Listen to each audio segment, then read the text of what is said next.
Jealousy is a dangerous thing. It's a scary thing what people will do when you didn't do nothing to him. It ain't like they was fighting in the field and the fight got out of control. Abel hadn't done nothing to Cain. Cain just killed him because God blessed him. Some people just hate you because you blessed. It's not what you did. It's not what you said. They just hate you because you're blessed. I'm not going to stop walking in my blessings so you like me. I'm not going to give up my blessings so I can fit in with you. If you can't handle it, take your best shot, because I'm blessed. Shout it out, I'm blessed!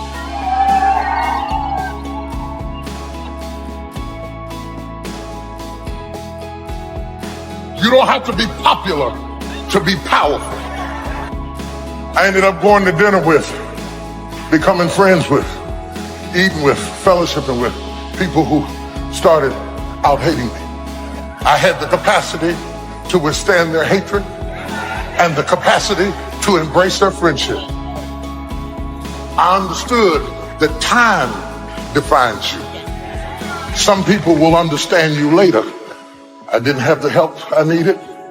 I didn't have the money to do what I was doing. I didn't know anybody. But I knew one thing. I'm not in this thing by myself. It's not about perfection, it's about progression. But some of you right now, you've got it in your mind. The only way I can progress is if I get a partner. Oh, but friend, you need something bigger than a partner to pull you out of this season where you feel like you're stuck. Guess what you need? You don't need a partner, you need a God-given purpose. You need something stronger to pull you from the place where you feel like you're stuck. These times of isolation where you're not being celebrated are extremely valuable. Nothing may be changing on the outside, but something's happening on the inside. Your character is being developed. You're learning to not depend on people. You're gaining experience, maturity, strength that you'll need to go where God is taking you. We all go through times where it doesn't feel like we're making progress. We're being our best, but not getting good breaks. The problem hasn't turned around. When we're not getting our way, we're doing the right thing, but we're being overlooked. Our friend got married, but we're still single. We're working harder than our coworker, but they got the promotion. We feel overlooked, undervalued, forgotten. The only way to get unstuck is that you need something stronger, something greater, pulling the thing that is stuck. Because there's some people today that you're single and you feel like you're stuck. You feel like you're at a halt. You don't feel like you can progress in life. When you're at the top, when you're an owner or you're the leader, there's times where you have to do things by yourself. There's no doubt about that. And if you have a problem with that, you're going to have a problem being in a leadership position. Because there's things that you have to do as a leader. You have to lead from the front. You have to work harder. You have to do extra. And if you're not, that's not good. And if you're working harder, there's going to be times when you're not with anyone else, and you have to be okay with that. That's what that expression means. It's lonely at the top, meaning like you're at the top because you're willing to behave or be a certain way that other people either can't or won't, right? From that perspective, you're definitely lonely at the top. Yeah. There's no one that's going to sit there and do what I'm willing to do to be there. Like, where are you at? I don't know. Haven't seen you. If you want any value at all, come harvest. You gotta press. You gotta be bold. The high life is not for the timid and the shy. Some people mistake timidity for humility. Humility is a virtue. Timidity is a disease. Humility is almost godlike word. A sense of awe, a sense of wonder, a sense of understanding the distance in worth, an awareness of the human soul, the spirit, something unique about the human drama versus the rest of life. A grasp of the distance between us and the stars, and yet having the feeling that we're part of the stars.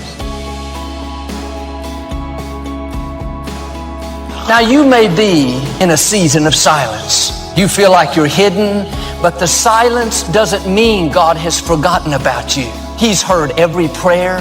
He's seen every tear. And at the right time, God is going to bring you into what He's already prepared. Favor is already in your future. There are blessings that already have your name on them. The right people, divine connections already lined up. God is not preparing the blessing for you. He's preparing you for the blessing. Silence is not a sign that God has forgotten about you. It's a sign that He's closely watching you. He's getting you prepared for new levels. But before you see notoriety, you'll go through a season of obscurity. It's okay to dream, but we must not just become a dreamer. Be proud, but not arrogant. It takes pride to win the day. It takes pride in company, opportunity. It takes pride in group, organization. It takes pride in cause and accomplishment. But the key is to be proud without being arrogant. I'm telling you, it ain't nothing as dangerous as somebody who's making a comeback. You haven't had a fight till you get in the ring with somebody who's making a comeback. You haven't been through hell till you run up and punch somebody who ain't got nothing to lose. Slap somebody and say, nowhere to go but up. Already lost everything, already been through trouble, already been embarrassed, already been humiliated, already been talked about, already been laughed at, already been betrayed, already had my feelings hurt. Touch somebody, say nowhere to go but up.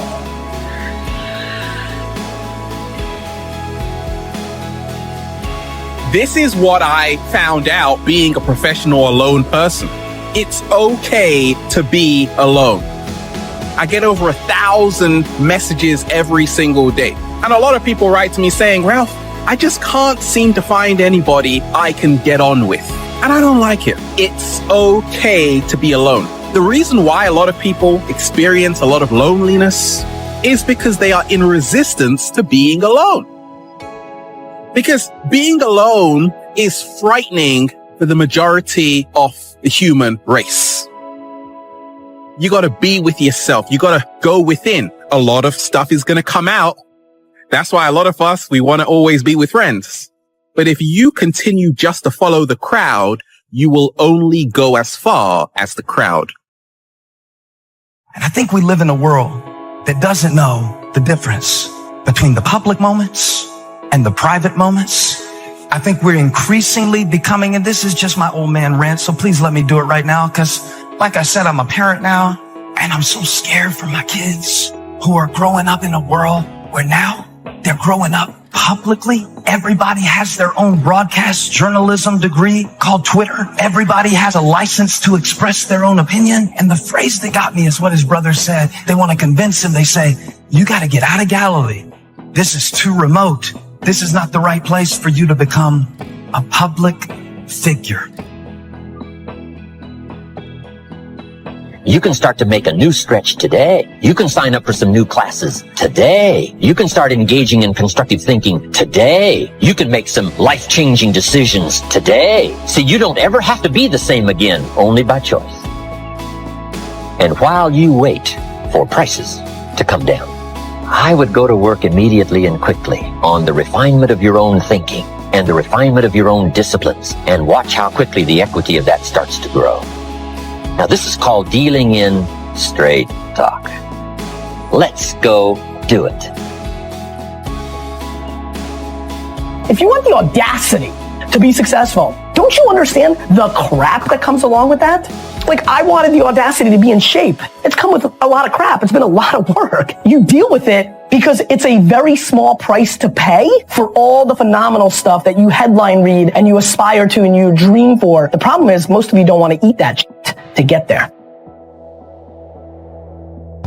Analyze where you are. Go into your store. What's in here? What's old? What's decaying? What stinks? Okay, what's that over there? Negative attitude. Gotta get rid of that one. Negative people, we can't hang anymore. You got to go. You can't do this anymore. Fear, come out of there. What's over there in the corner? Procrastination. What's over there? Okay, bad attitude. All that stuff, get out of there. I throw it out. It's got to go.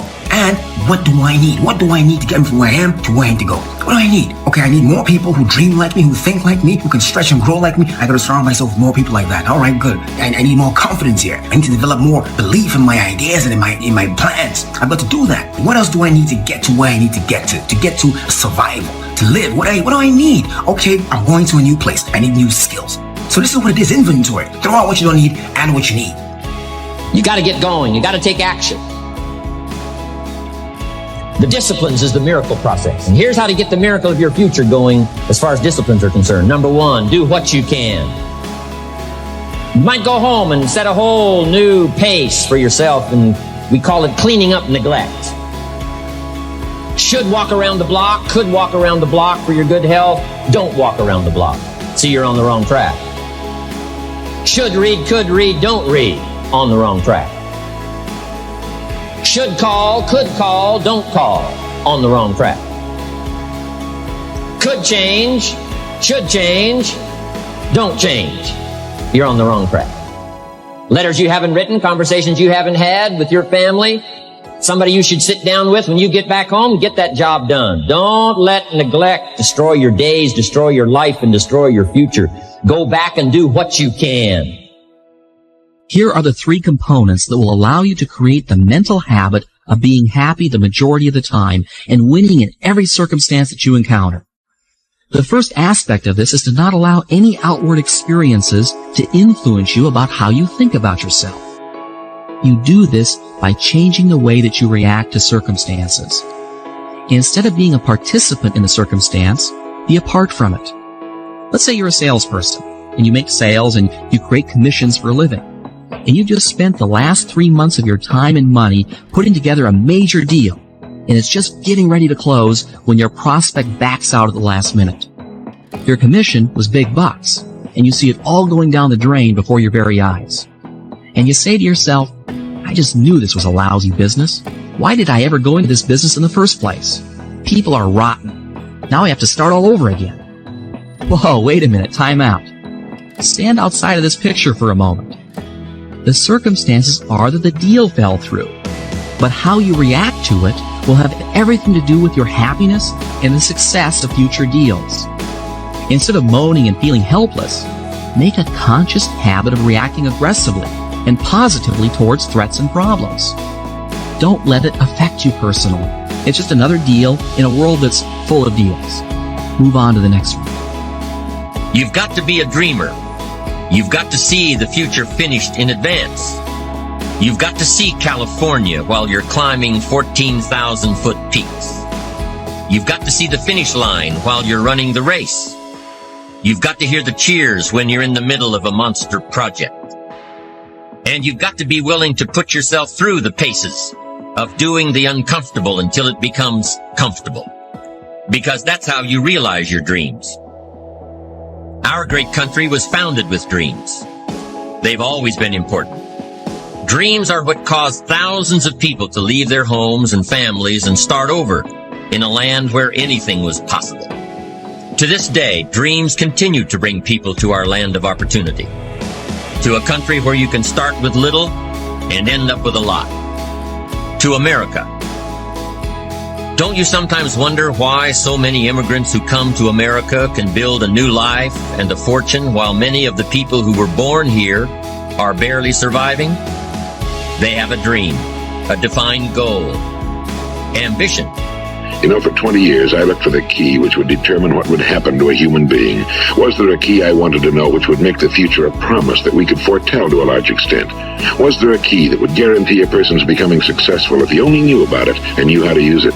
Well, there is such a key, and I found it. Have you ever wondered why so many men work so hard and honestly without ever achieving anything in particular, and others don't seem to work hard and yet seem to get everything? They seem to have the magic touch. You've heard them say that about someone. Everything he touches turns to gold. And have you ever noticed that a man who becomes successful tends to continue to become successful? And on the other hand, have you noticed how a man who's a failure tends to continue to fail? Well, it's because of goals. Some of us have goals, some don't. People with goals succeed because they know where they're going. It's that simple. You can use all the information and all the advice and repairing all of your mistakes and adopting a new and refined philosophy so that the next 6 years can be totally different than the last 6.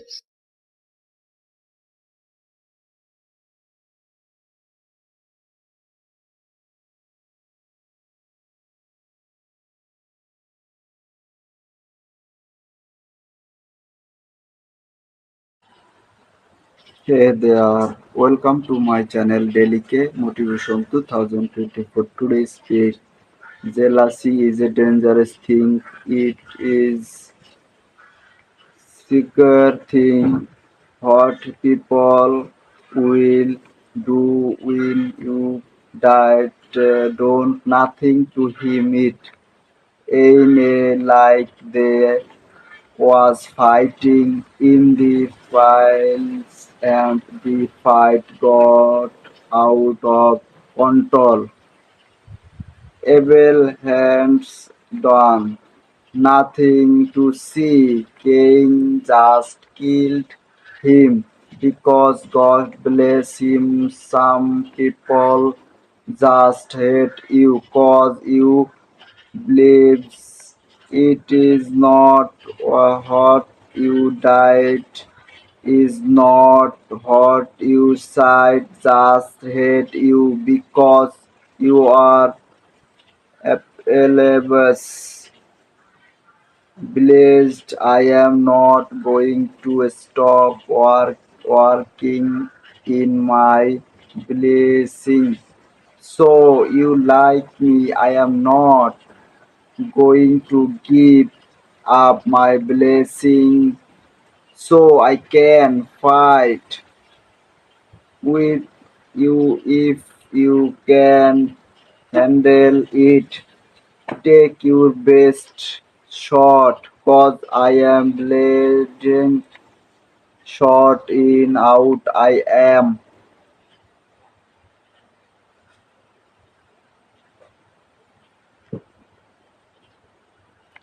You don't have to be popular to be powerful.